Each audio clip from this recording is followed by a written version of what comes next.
Chapter 19.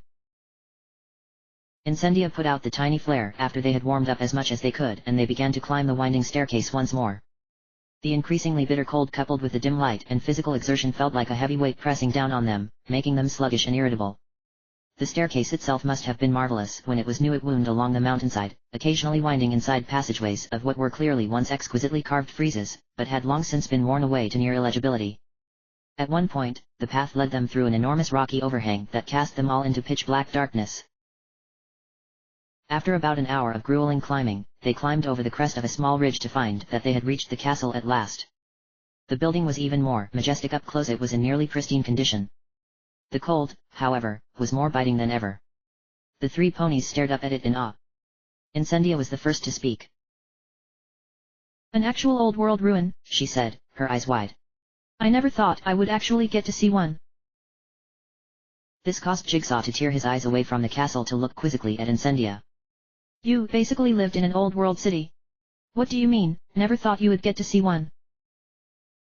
Incendia turned to stare at Jigsaw, then a small smile crossed her face. Jigsaw was relieved to see it. This little bit of light-heartedness was such a refreshing change from the dour and silent walk up the mountainside. Suddenly, the cold didn't seem as bitter. "Jigsaw, there wasn't an original building in that whole city, save maybe the tower.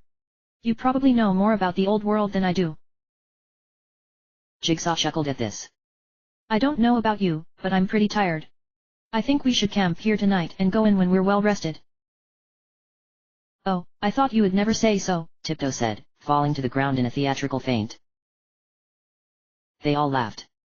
Reaching the top of the mountain, seeing the castle spread out above them, seemed to drain their stress away. They were still hungry and exhausted, but the general mood was jovial. With a spark and a wave of heat and light, Incendia conjured the familiar sphere of warmth. Jigsaw noted idly that it bore a resemblance to the fragment of Celestia he had collected. He felt a strange tingling in his forehead. "Why don't you tell me about your home?" Incendia asked. "If we're going to be traveling together, we might as well get to know each other better." Jigsaw and Tiptoe began to tell Incendia about their lives before the adventure. Incendia was an excellent audience. She listened intently when they described the caves and how they had come to be populated, she gasped when they discussed the creature that had attacked them in the water control sphere, and the whole group became paralyzed with laughter when Jigsaw shared the story of the time he had opened the wrong valve and flooded the tribunal chamber. "I was on lavatory duty for a month." Jigsaw choked, his eyes streaming with laughter. "Oh, by the goddesses," Tiptoe said, breathing heavily. "I remember when that happened. It was weeks before the water pressure got back to normal. I didn't know that was you. If there's one thing that taught me, it was to always make sure the valve I'm opening isn't the alpha valve," Tiptoe completed. They burst out into fresh bouts of uncontrollable hilarity. Incendia looked back and forth bemusedly between them for a moment before she understood. It wasn't the joke that was making them laugh. It was the relief. She had been there herself, at times, after particularly narrow escapes from Rubidium's security forces or magical protection. It was the only way to release the tension. She smiled, but she also felt an acute pang of loneliness. She couldn't join in on the laughter. Jigsaw caught Incendia's eye, and slowly, his laughter stopped. He was looking at her with a measure of concern. "Incendia? Are you feeling all right?" She blinked and refocused on Jigsaw. "Yeah, sorry." "How are your injuries?" asked Tiptoe. "Actually, I feel okay, all things considered," Incendia responded. "I think it looks worse than it actually is. My head is what's really hurting." Tiptoe glanced at the enormous dried gash on Incendia's flank. "You're a tougher pony than me," she said. Incendia giggled in response. "Trust me. Getting injured is nothing new to me." Jigsaw raised an eyebrow but didn't retort. Instead he said, "That was a nasty concussion. Do you want me to try to do something for the pain?" Incendia shook her head. "No, it's all right, really. I don't like ponies fussing over me. I never have." "Then would you mind if I took a look at the device on your shoulder?" Incendia's eyebrows raised in a look of surprise, then she said, "Okay, but it's broken. I don't know how much you could hope to learn from it. I was up almost the whole night we spent in your bunker reading through your databases. I want to see if I can repair it." Incendia shrugged. Be my guest. The device on her shoulder glowed orange in tandem with her horn. There was a metallic clank noise, then a deep, low note sounded. Jigsaw was reminded unpleasantly of the sound of attenuation. Then, with an unceremonious squelching pop, the metallic disc fell out of Incendia's shoulder, leaving a hole about an inch deep. Jigsaw magicked it over to himself and began examining it. Tiptoe, however, was staring at the circular hole in Incendia's shoulder. Does it hurt? She asked, rather timidly. No, not at all. Incendia said. I've had it for so long that having it not be there feels a lot stranger. Conversation was light after that. Jigsaw was too involved in slowly disassembling the device to talk much. Incendia was too tired from her injuries and the hike to engage in much conversation, and fell asleep quickly as a result. The flare seemed to gravitate towards her in her sleep, stopping when it was almost directly above her. Tiptoe wondered idly how she could resist the heat before she, too, drifted comfortably off to sleep. Jigsaw followed not long afterwards, curled on the ground, the partially disassembled mechanism in between himself and Tiptoe.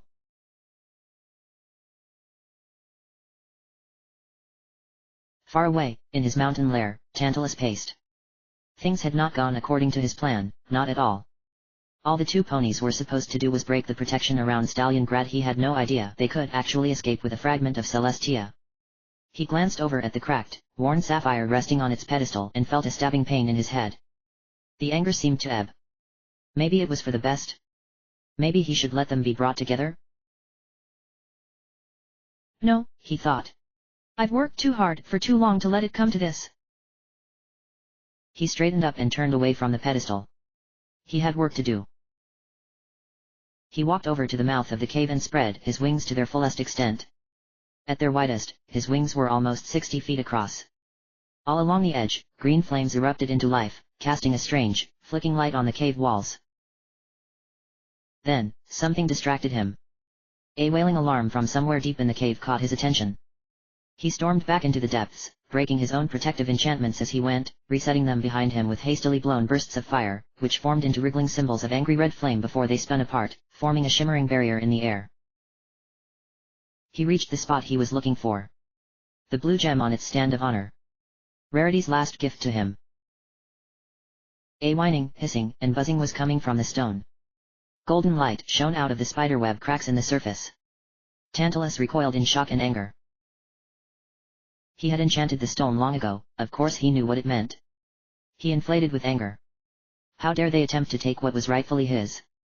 Those ponies, those disgusting creatures that crawled unbidden on the surface of the world, his world. The fury began welling up inside him once more, but he was too focused to let it take over. Instead, he channeled it. With one mighty breath, he blew out a whirling torrent of green flames. They spun like a tornado, whirling around him until in an instant, he shot off out of the mouth of the cave, little more than a pillar of green fire.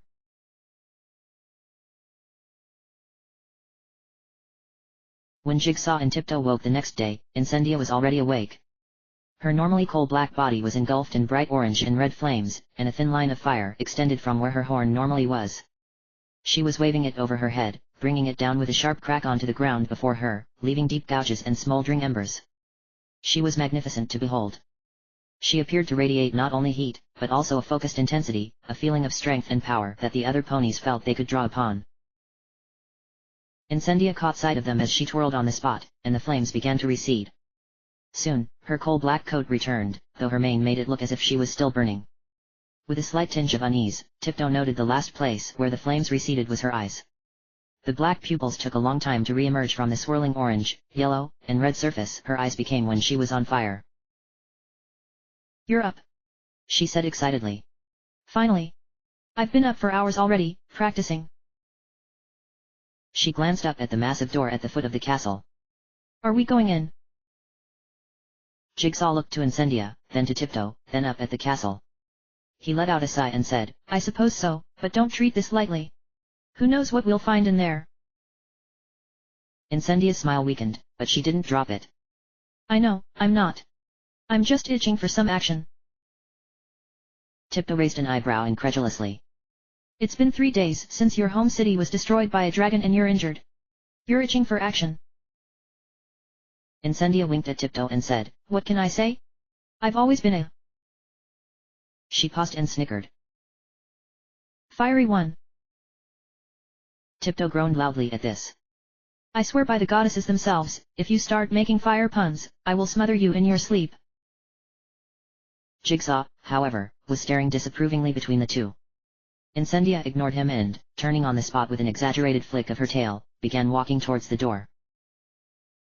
Jigsaw started forward, yelling over his shoulder at Tiptoe as he galloped, I think I should go ahead. We don't want her accidentally tripping any protective enchantments.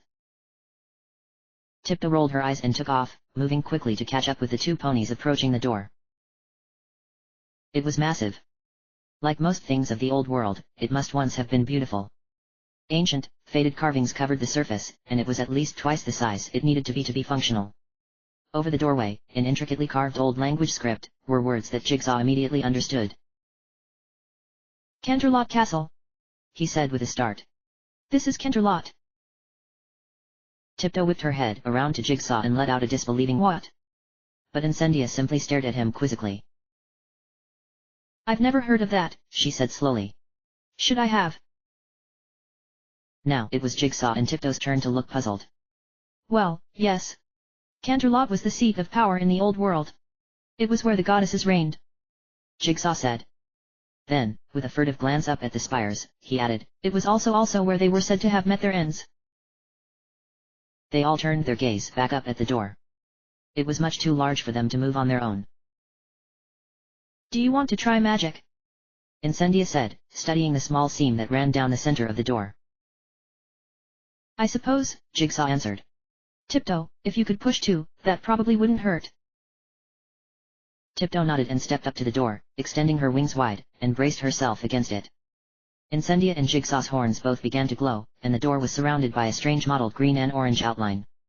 They each took a step forward, straining against the resistance of the door. Push!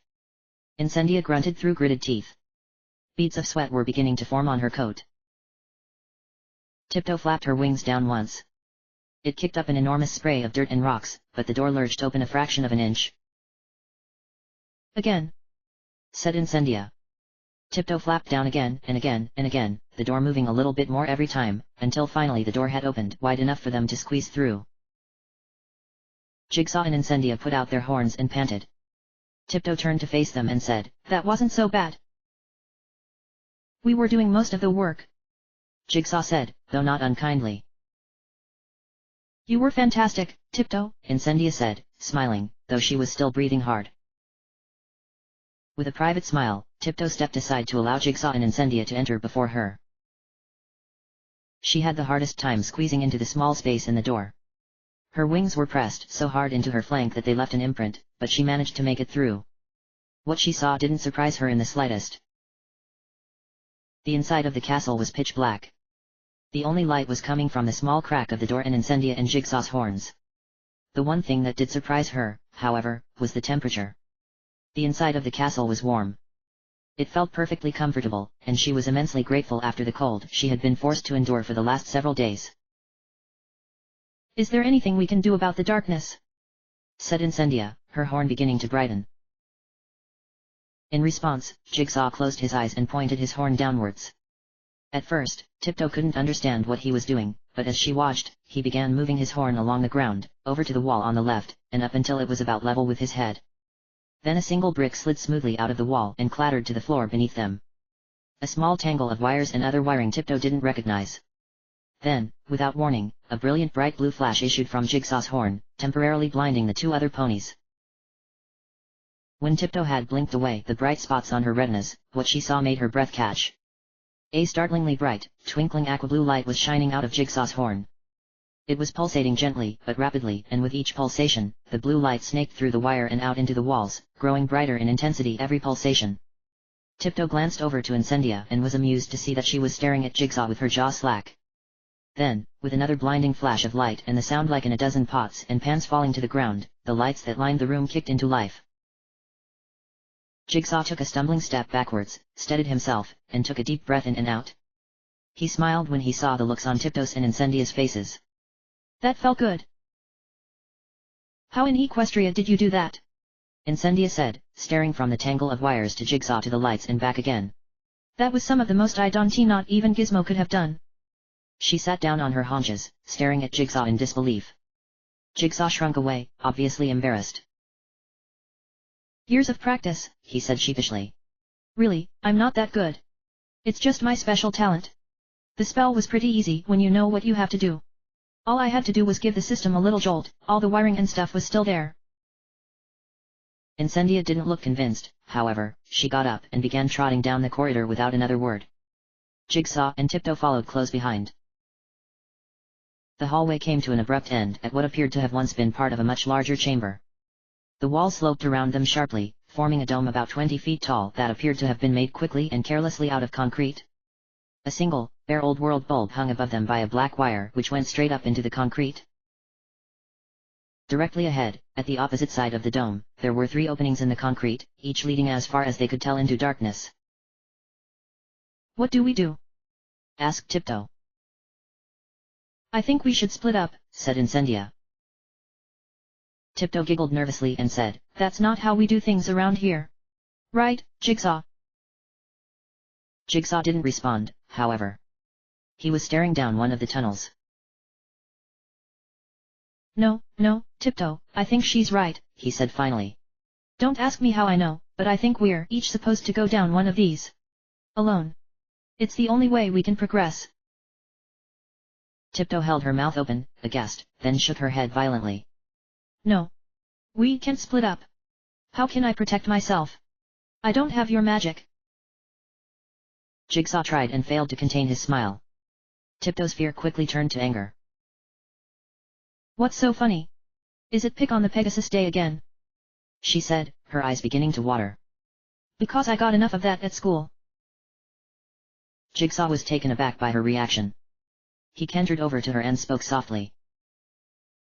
No, that's not why we're smiling. We're smiling at the fact that you think you're helpless. What do you mean? Tiptoe said with a small sniff.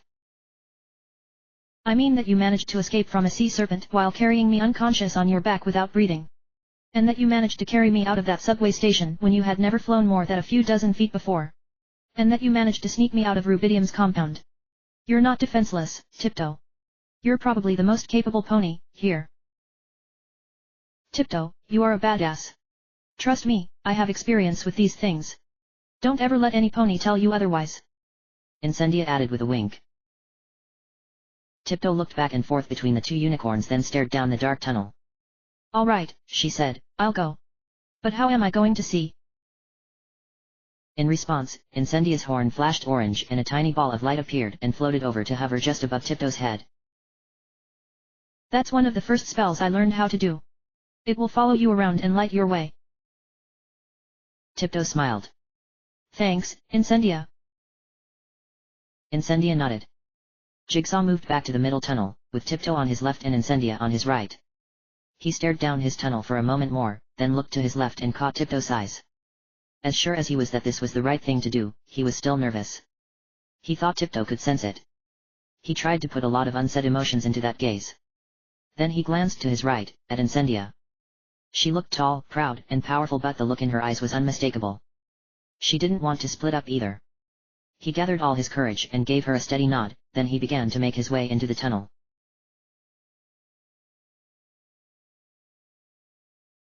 Tiptoe, trailed closely by the small ball of light, made her way into the tunnel once Jigsaw and Incendia had vanished out of sight. The walls were craggy and looked to be made out of the same hastily poured concrete as the dome. Tiptoe wondered what reason any pony could have had to build this. The tunnel seemed to slope upwards at a gentle angle, and also gently curved to the left.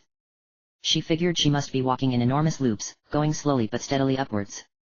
To what, she didn't know. She took the time to reflect back on the day so far. Incendia seemed much more light-hearted than she would have guessed. She wondered if it was a coping mechanism. Either way, she seemed to be a welcome addition to the team.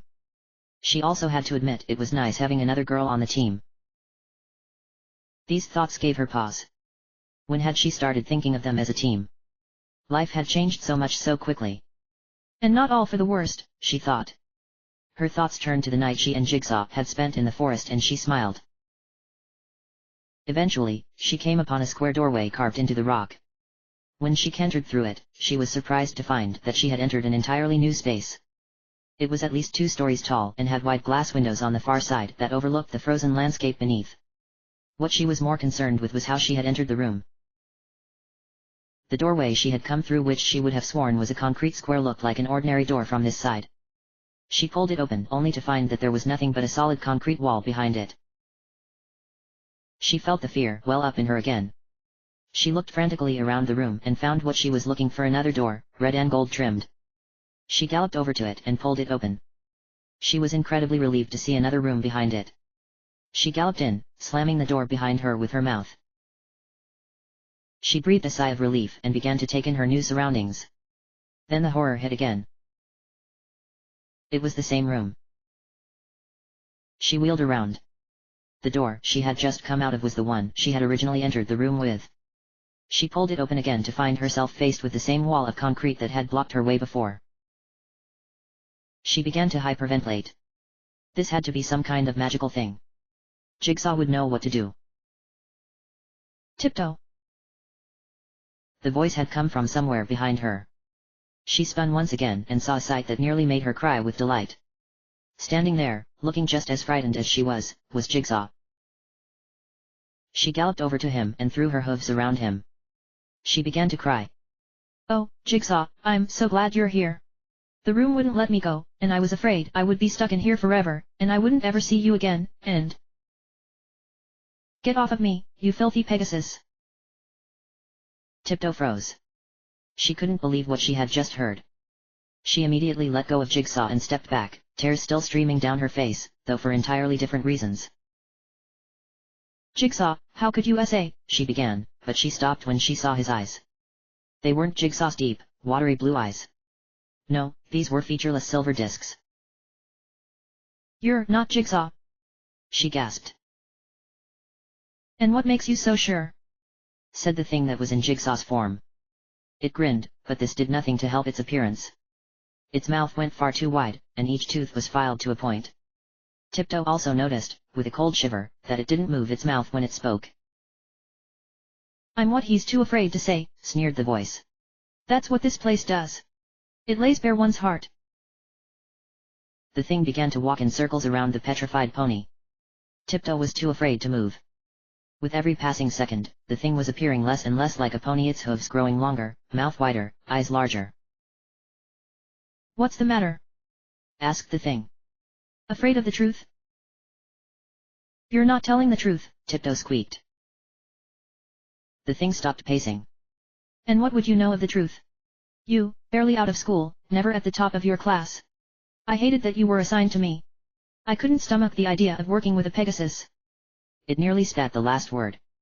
Though it looked like a warped and stretched Jigsaw, its voice was a perfect imitation. "What good could you have been to me?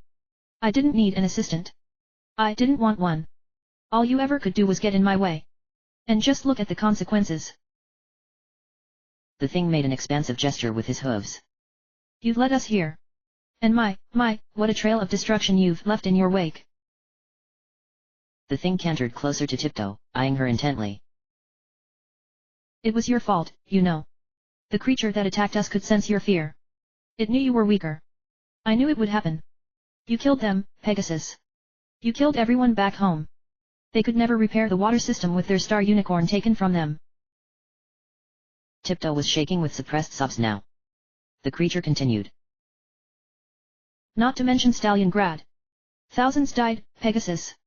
Perhaps millions. The last city in all of Equestria, wiped out because of your foolishness." Tiptoe couldn't stand any more. "You're lying!" she shrieked, tears running hot and wet down her face. "The real Jigsaw loves me. He knows none of those things are my fault."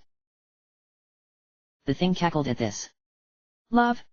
What does a mere fool like you know about love? All you ever were to me was a replacement for antimony. A last resort when I thought I couldn't have any other, more desirable mates. But now..." The thing cantered up to Tiptoe and put its horrible mouth right next to her ear. When it spoke, it was in a raspy whisper.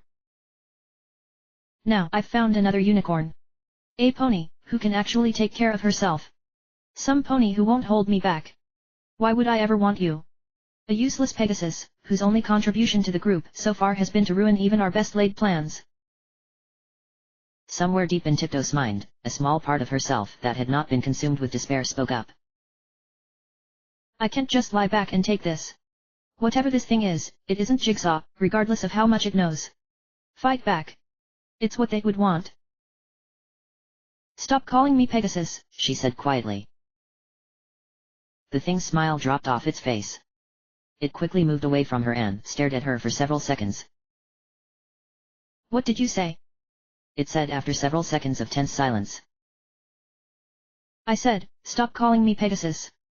Tiptoe said, her resolve strengthened by the creature's reaction. Then give me a reason not to, hissed the creature. Prove your worth. Prove that you can be anything other than a useless burden to OU. Its last words were lost in the clatter of hooves against stone. Tiptoe was charging towards it, and the creature's was too stunned to move out of the way. As she approached it, she threw her hooves up in the air and, with an impact that made Tiptoe's sides ache, she embraced the creature. No. No, get off me. What are you? It spluttered, twisting back and forth in an attempt to break her grip. It was no use. Tiptoe hung on as tightly as she could, her eyes screwed shut. After about 15 seconds, the creature stopped abruptly. It spoke once more, but this time, its voice was soft, almost feminine. You pass, Tiptoe. Then, with a rush of wind, the thing Tiptoe was holding was gone.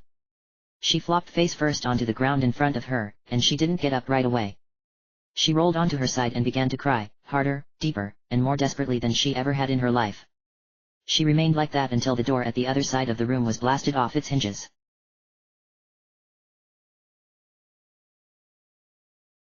Incendia, guided by the light of her horn, made her way into the rightmost cave entrance. She trotted quickly and confidently through the winding cement passageway, stopping only to examine some small cracks in the concrete, through which a dull, silvery light was shining. Eventually, she had made her way up to a large, ornately carved wooden door. The surface was covered in carvings of ponies and all sorts of activities.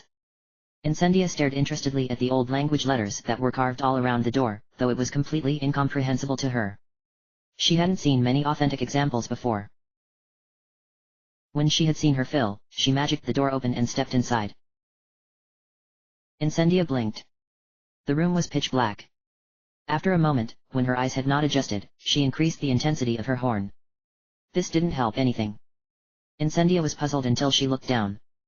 It wasn't that she still couldn't see, the floor of the room was a smooth, featureless black surface. She squinted through the dark for something to see, but as far as she could tell, the room was just featureless. Disappointed, she turned to make her way back through the door and smacked the side of her head against a strange object. She stumbled back and waited for the fresh pain in her head to subside. Finally, when she could open her eyes, she looked up at what she had hit. She screamed. It wasn't the door. Standing before her was a very small hut constructed shoddily out of old, rotting wood and paper. She turned and galloped as fast as she could in the opposite direction. The hut was familiar to her. It was her childhood home. She glanced over her shoulder in terror and screamed again. Though she was galloping at full tilt, she wasn't getting any farther from the hut. She could hear the sounds coming from inside, now. The shouts of anger and fear. She tried to ignore it, but it was impossible. She stopped attempting to gallop away and flung herself to the ground, clamping her hooves over her ears to try and block it out. It didn't work. The sound seemed to just grow louder and more horrible. With a cold shock, Incendia recognized the voice of her mother. No. You can't have her. You can't, I won't let you. You've had your fun, said another voice, which Incendia instantly recognized as Rubidium's. You've managed to evade me for an impressively long time, but your time has come. Hand over the girl and I will leave peacefully. Never. Her mother cried. I'll fight you. Came a deeper, male voice that Incendia recognized as her father's. She heard Rubidium give a horrible chuckle. To unicorns? Whatever will I do? A horrible flash of red light burned its way into Incendia's eyes, even through her closed eyelids. She heard a strangled scream. Though she couldn't see it, the image of her father, oozing blood from a gash across his face, came unbidden into her mind. Then, she heard her own voice, though it was higher, shriller. Mom. Dad. No. She knew what was coming next, and despite every cell in her body screaming not to, screaming to run away and never look back, she lifted her head and turned to look at the small hut. My, just who I was looking for. Came Rubidium's voice, dripping with sarcastic joy. A white flash of light came from inside the hut, and for just a moment, Incendia could see her own silhouette. She heard a grunt of pain come from Rubidium. You've made a grave mistake. He roared. She saw a bolt of red light streak across the doorway, and her own face, alive with terror, was thrown into sharp relief.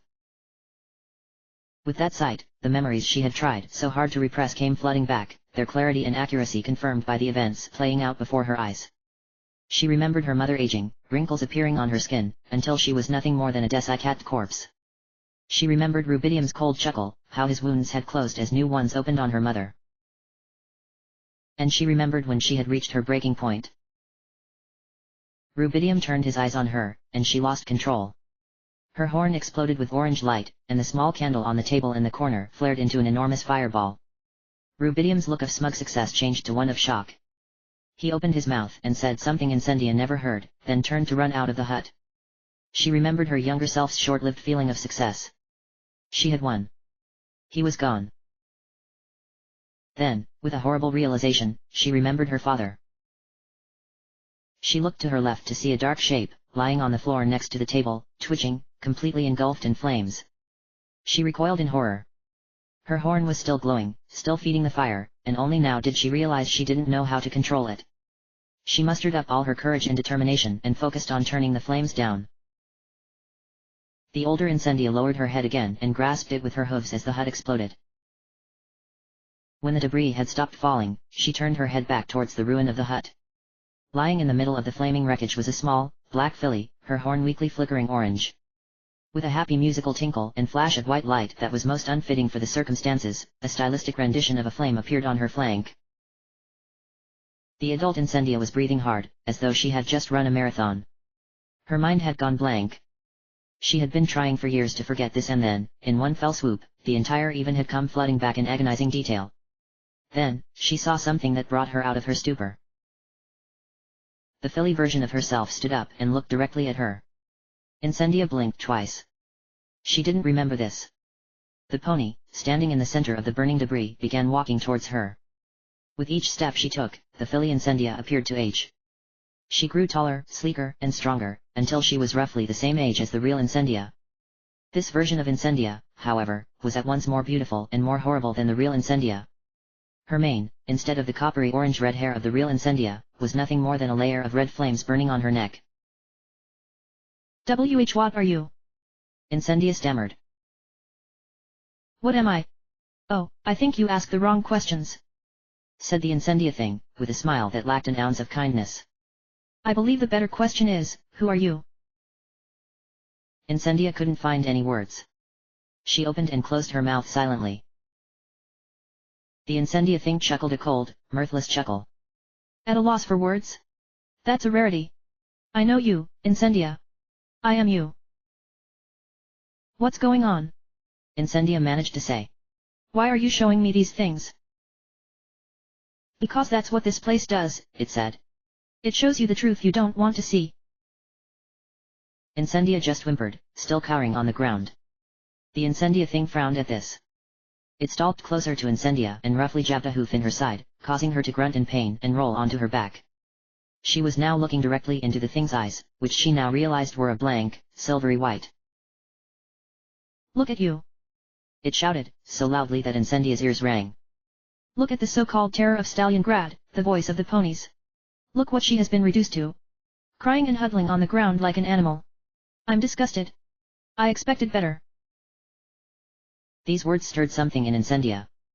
Something of her rebellious spirit still remained, and, with the greatest effort it had ever cost her, the orange-red flames sprung to life, covering her from head to hoof. The Incendia thing retracted a hoof, and quickly widened the gap between them. That's more like it, it hissed. Incendia let out a crazed shriek and lashed out a tongue of flame at the thing. It hit dead on, slicing across its face. Its head jerked sharply to the left, and a deep gash was clearly visible on its face, oozing out a thick, silvery substance that faded into nothingness before it could hit the ground. "Oh, Incendia," cooed the thing. "Violence won't get you anywhere." "Let me go," growled the real Incendia. She was already putting herself back together, preparing to fight her way out. "Not until you've seen the truth. We've already seen your past. Why don't we take a look at your present and future?" Its eyes began to glow, and images shimmered into being between them. Incendia dimmed her flames unconsciously. Floating in the space between them was an image of their camp the night before. Incendia was sitting on one side of the floating orb of light, her legs curled up beneath her, while Tiptoe and Jigsaw sat on the other side, nearly falling over each other in laughter. As they watched, the background faded away, until soon the only images left were Jigsaw and Tiptoe's laughing faces. "You'll never be happy like they are," the thing hissed. "You lost that when you allowed Stalingrad to be destroyed." "I didn't allow it to be destroyed," Incendia said. "That was Tantalus and Rubidium." "Either way," sneered the thing, "my point still stands." "How can you possibly know that?" Incendia shot back. "You can't see the future." "No, but I can see the truth," it said smugly. "What exactly are you hoping will happen? That you'll stumble across some other town? That you'll find a mare willing to throw her life away to join you on this suicide mission?" Incendia winced. "Or are you, perhaps, hoping for some dissent within the group? For Tiptoe to coming running and declare her love for you?" The thing let out a derisive laugh. "Of course not," Incendia said, though she sounded shaken. "I barely know her." "Indeed," said the Incendia thing, somewhat cryptically. "You see, I am right. Can you stand it? Will you be able to sit back and watch their love bloom while you wither on the vine?" "I'm not doing this for myself," Incendia shouted. Something had snapped inside her. She didn't know what she was saying now. It wasn't coming from her mind. She was speaking directly from her emotions. Dimly, she registered the thing that was imitating her had raised a foreleg as if to step backwards. "I'm doing this because I have nothing left. I made a mistake. I was careless, and Stalingrad was destroyed because of me. I didn't know how important those two ponies were. I let down every pony I had ever known. Every pony I had ever loved." For just a moment, the thing's eyes flicked orange, and an image of a beautiful chocolate-brown earth pony replaced Jigsaw and Tiptoe's. Her bright yellow eyes seemed to cut through the gloom. In a blink of an eye, it disappeared. Incendia didn't even have time to register it. "I escaped Stalingrad, but I shouldn't have." She was getting hysterical now, shouting at the top of her lungs. "I didn't know why at first, but I do now. I need to help them. They showed me kindness, healed me. I know I haven't known them for very long, but this feels right. More right than anything I've ever done. I've done so much wrong by so many ponies, but now I have the opportunity to do something good, my own happiness be damned. And you." She ignited again, though this time, the flames licking up around her body were bright blue. "You will not stop me." She took a defiant step forward with each word, breaking through the illusion of Tiptoe and Jigsaw smiling faces on the last one. "Understand," Incendia said. She noticed, dimly, that the thing imitating her was now the one cowering. She didn't look beautiful anymore. It looked weak and feeble, almost insubstantial, illuminated by Incendia's blue flames. It still spoke, though it was almost without any emotion whatsoever. "Would you die for them?" "Of course I would," Incendia snarled. "I wasn't sure until right now, but now I am. I learned everything I needed to know at that campfire. These are good ponies. They have loved ones, hopes, dreams, and ambitions. And despite everything they've been through, they're still fighting the good fight, and they don't even know why. But I do. Love." With that final word, she finished, waiting for a response. Instead, the thing simply stood up. It suddenly no longer looked menacing. It was staring at Incendia with what she could only describe as the proud look a parent might give to a child. All traces of malice were gone. "Don't be so quick to give up on your own happiness," it said. "And..." It paused, eyes darting back and forth between Incendia's own, as if trying to make up its mind. Then, it continued, "Your father's final thoughts were that he was happy his daughter had the strength to stand up for what was right." With that, a sound like rushing wind filled Incendia's ears, and the thing vanished. Suddenly, bright moonlight flooded into the room, replacing the black, featureless walls with color and texture. Incendia didn't notice, however. The thing's final words rang in her ears. She was overwhelmed, tears sizzling against her still hot coat, a strange mixture of joy and sadness filling her heart. Her sobbing continued uninterrupted until the fountain crashed through the ceiling.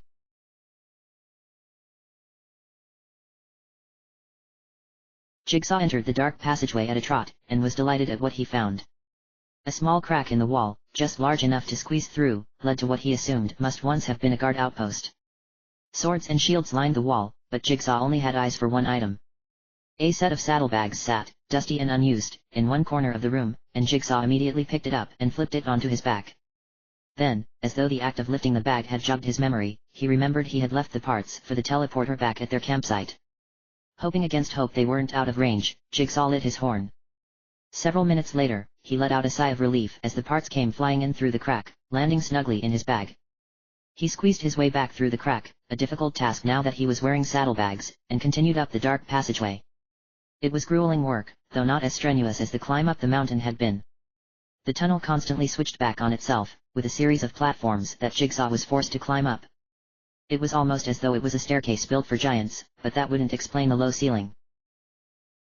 Still, he climbed, and finally, the last ledge led to a beautiful room, something like an indoor garden, though all the plants had long since withered away.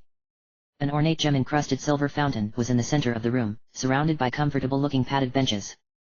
Jigsaw gladly lay down upon one of them and began examining the fountain. It was covered in a thick layer of dust, making it clear that it hadn't been used in a very long time. On a whim, Jigsaw focused his attention on the fountain, and attempted to see if he could get the water flowing again. The fountain glowed faintly with blue light, and sure enough, Jigsaw could sense a collapsed section of pipe a few feet under the statue.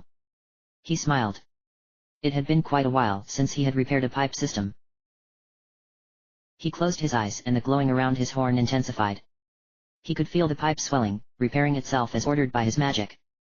Finally, when he was done, he opened his eyes, expecting to see a cascade of water flowing from the fountain. Instead, the ground rumbled and lurched, nearly throwing him off the bench, and a feeble trickle of water spurted from the mouth of one of the silver ponies before it stopped. From somewhere in the distance, Jigsaw heard a shriek. "Who's there?" he shouted, jumping down from the bench. "Jigsaw? Is that you?" came a voice Jigsaw recognized instantly. It was Antipodes. From behind the fountain came a silvery gray unicorn, her cutie mark of a beaker stark in the light from Jigsaw's horn. Jigsaw stared for several seconds, jaw slack. Then he spoke in a disbelieving monotone. "I must be dreaming. I fell asleep on this bench and now I'm dreaming. It's the only logical explanation." "Jigsaw, it's not a dream," chuckled Antipodes. "I'm standing right here." She never got to finish her sentence. From the darkness behind her, a gigantic shape began to emerge. Jigsaw recognized it immediately. "Look out!" he cried. Antipodes whirled around just in time to see an enormous snake-like creature slide out of the darkness. It was at least 8 times the size of Jigsaw, and its body was covered in sores, which appeared to be oozing a silvery substance. "Oh, goddesses, Jigsaw, help me!" shrieked Antipodes. Jigsaw couldn't move. He couldn't believe what he was seeing. He had relived this moment over and over again in his dreams and while awake, thinking what he could have done differently, but now that it was happening again, he was too afraid to act. "I don't understand," he called, tears beginning to stream down his face. "Why is this happening? What?" His words were cut off by the roar of the snake creature, which struck its rotten head down onto the silvery gray pony, sinking its horrible yellow and black fangs deep into her side. Antipodes let out a cry of pain and terror. Jigsaw let out a strangled scream as the creature whipped its head from side to side, tearing a bloody chunk out of Antipodes. The horrible fangs slid out of her side with a sickening squelch. The force of the snake's violent undulations tossed Antipodes' lifeless body to the floor, and she skidded to a halt at his feet.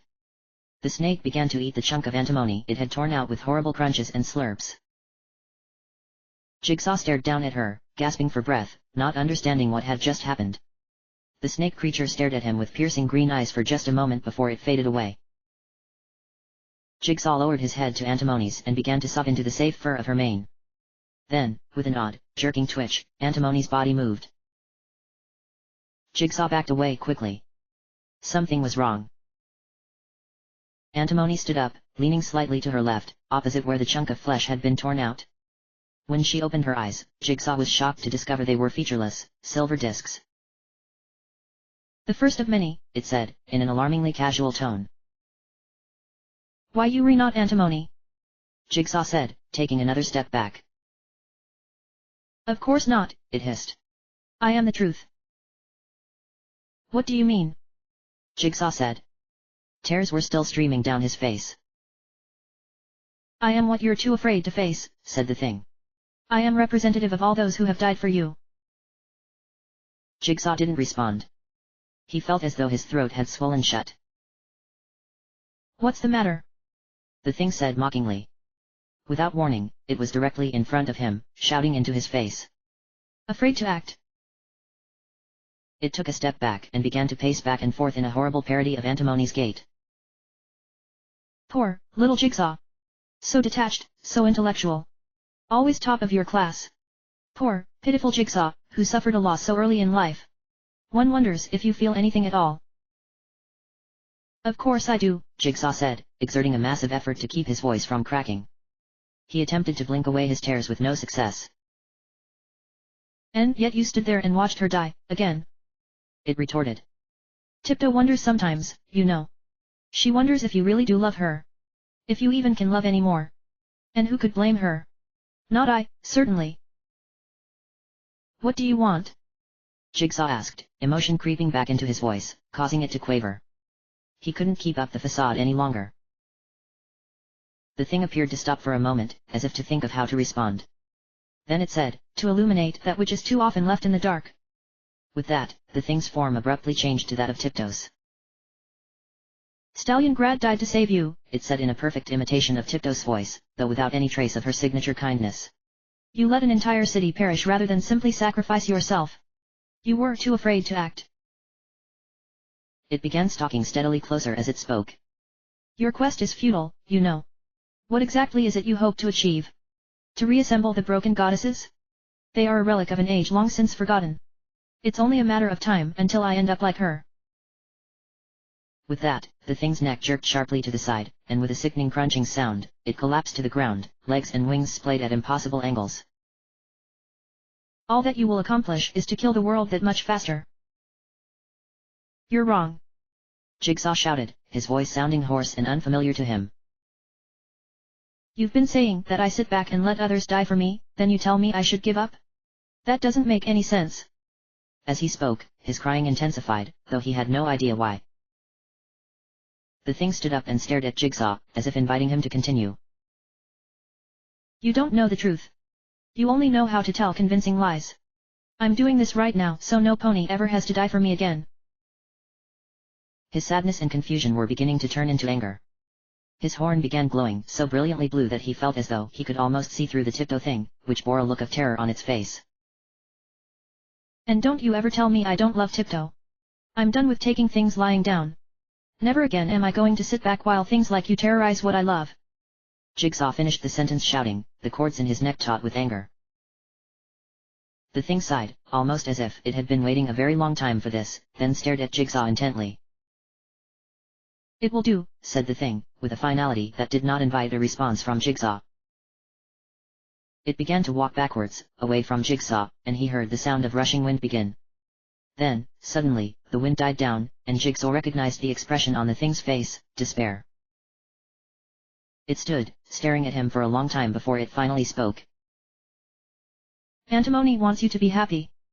It said, so softly Jigsaw almost didn't catch it. The expression on its face showed the same despair, though it seemed now to be tinged with a touch of regret. Then, with that, the rushing wind picked up again, and the thing was gone. Jigsaw collapsed onto the bench, fresh tremors of fright and sadness shooting through his body. When he finally dried his eyes, he had made a decision in his mind. He would find Incendia and Tiptoe. They had been apart far too long.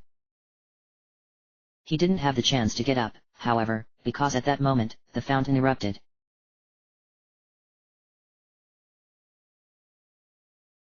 Without warning, water began gushing through the fountain at such high speeds it sprayed the walls and floors. Jigsaw was so taken aback that he was washed off his bench by a jet of water from an ornate golden Pegasus. Spluttering, he ignited his horn and ran to the base of the fountain, touching his horn to it. He understood what was about to happen only moments before it did. The floor around the fountain cracked, and with one final jet of water, the fountain crashed down, pulling Jigsaw with it. He jumped into the fountain, acting purely on instinct, which proved life-saving when they collided with the floor below with a sound like a small explosion. The water softened the impact enough that Jigsaw avoided collision with the hard, metal walls of the fountain.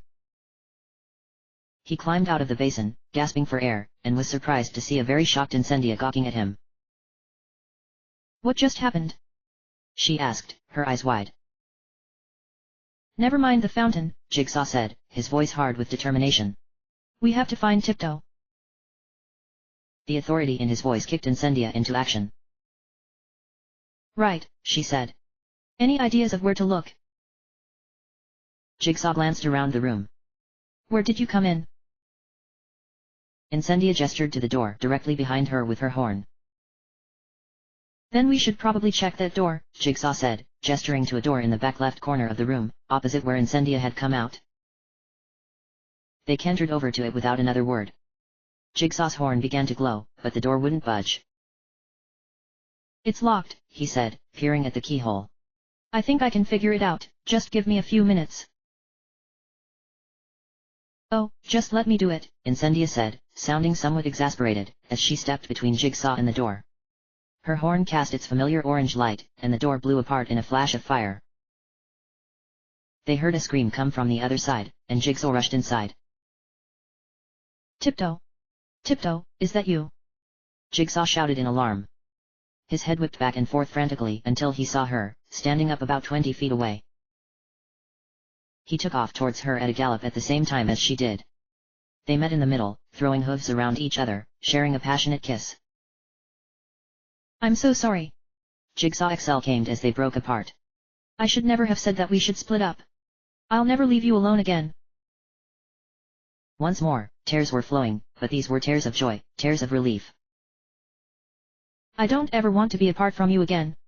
There was this creature, and it said the most horrible things, and... I know. Jigsaw said, soothingly. I know. I love you, Jigsaw. Tiptoe said. The note of pleading in her voice was unmistakable. I love you too, Tiptoe, Jigsaw said resolutely, staring steadily into Tiptoe's eyes. Don't ever doubt that. And with that, they kissed again. Incendia turned away when she saw this, feeling flustered. This wasn't a moment meant for her. Another pang of loneliness shot through her. At least until a pair of hooves closed around her neck, taking her completely by surprise. She looked up to find that Tiptoe had rushed over and embraced her. It was too much for Incendia to take. She began to cry again, for the life that she had lost, for long-lost loves, for the future, and for the overwhelming feeling of affection she felt for the creamy yellow Pegasus. She didn't think she could ever express how much this simple hug meant to her. After several moments of hesitation, Jigsaw also placed a hoof around Incendia's neck. They stood together like that for longer than any of them knew. They weren't concerned with the passage of time just then. When they broke apart, Jigsaw was not entirely shocked to see a silvery white orb, just like a miniature moon, floating in the center of the room. It had been the most emotionally trying experience of their lives, but they had found what they were looking for.